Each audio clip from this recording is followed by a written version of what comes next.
Addasiad o ddrama nes I sgwennu dros 20 mlynedd yn ôl yn y Saesneg yw Nos Sadwrn O Hyd ar gyfer yr Eisteddfod Genedlaethol yn Gaerdydd y llynedd.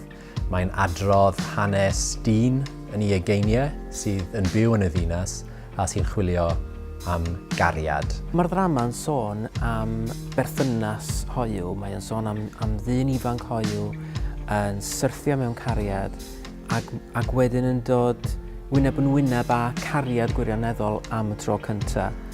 Sbardun y ddrama oedd stori o'n I wedi clywed am ymysodiad homophobic yn y ddinas. Ac wrth gwrs mae'n amser chydig bach yn, sut ydyn ni, fregus o ran gwleidyddiaeth hoyw ar hyn o bryd. Da ni wedi dod o le pell yn amlwg iawn. Dyw pethau ddim yr un peth heddiw ag oedden nhw ddegawd yn ôl.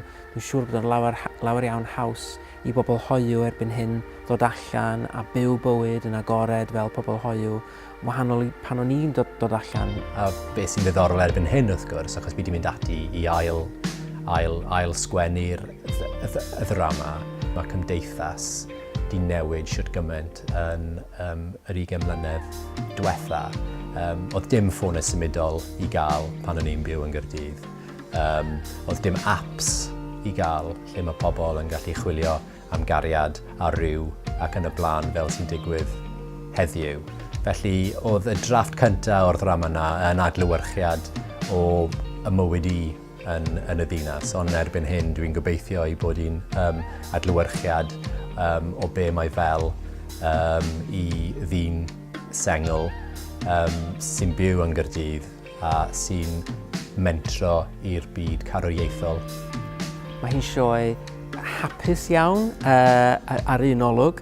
Mae yna lot o gerddoriaeth yn hi ac mae perfformiad Sion Ifan yn arbennig a dwi'n gallu deud hynny achos mi welis i'r perfformiad yn ystod wythnos Eisteddfod yng Nghaerdydd mis Awst diwetha.